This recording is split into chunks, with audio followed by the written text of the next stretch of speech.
High বন্ধুরা, তোমরা কেমন আছো? আজ আমি তোমাদের বনের খুব মজার আর দারুণ একটা গল্প শোনাবো। গল্পটা কার জানো? চিকা নামের এক ছোট্ট কাঠবিড়ালির। চিকা ছিল ভীষণ পরিশ্রমী আর খুব লক্ষ্মী একটা মেয়ে। বনের এক কোণে ছোট্ট এক বাসায় সে তার বুড়ো দাদির সাথে থাকত।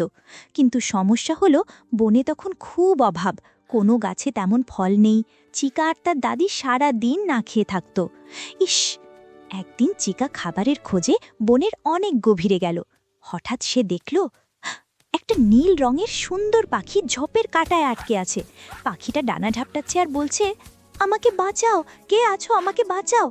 ইস, চিকা দৌড়ে গেল পাখিটার কাছে। সে তার ছোট ছোট দাঁত দিয়ে কাঁটাগুলো কেটে পাখিটাকে মুক্ত করে দিল। মুক্ত হয়ে পাখিটা হঠাৎ আলো হয়ে জ্বলে উঠল। সে আসলে সাধারণ কোনো পাখি ছিল না, সে ছিল বনের এক জাদুকরী পরিপাখি। পরিপাখি খুশি হয়ে চিকাকে একটা ছোট্ট বীজ দিল। পরিপাখিটা বলল, চিকা, এই বীজটা নিয়ে বাড়িতে লাগিয়ে দাও, এটা তোমাকে কখনো ক্ষুধার্ত থাকতে দেবে না। চিকা বীজটা নিয়ে নাচতে নাচতে বাড়ি ফিরল। বীজের ওপর পানি দিতেই পপ, এক রাতেই সেটা একটা বিশাল গাছ হয়ে গেল। আর সেই গাছে ধরল কি যেন, 7 রঙের উজ্জ্বল সুন্দর ফল।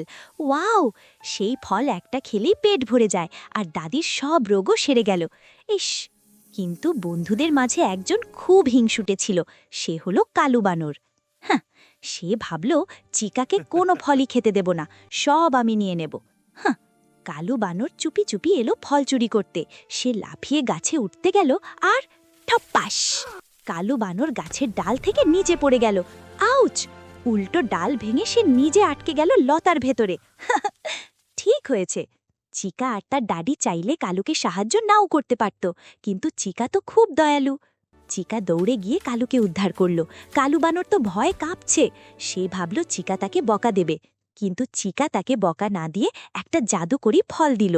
চিকা বলল, কালু ভাই, এই নাও, খাল খাও, আমরা সবাই মিলেমিশে থাকব। কালুর খুব লজ্জা লাগলো। কালু কান ধরে বলল, আমাকে মাফ করে দাও চিকা, আমি আর কখনো লোভ করব না। সেই থেকে চিকা, দাদি আর কালু বানর সবাই মিলে সেই জাদুকরি ফল খেয়ে সুখে থাকতে লাগলো। বন্ধুরা, এই গল্প থেকে আমরা কি শিখলাম? কাউকে সাহায্য করলে তার ফল সব সময় মিষ্টি হয়, আর একা একা না খেয়ে সবাই মিলেমিশে খেলে আনন্দ আরও বেড়ে যায়। একদম ঠিক। আজকের মতো আসি। গল্পটা ভালো লাগলে লাইক দিও কিন্তু। টাটা।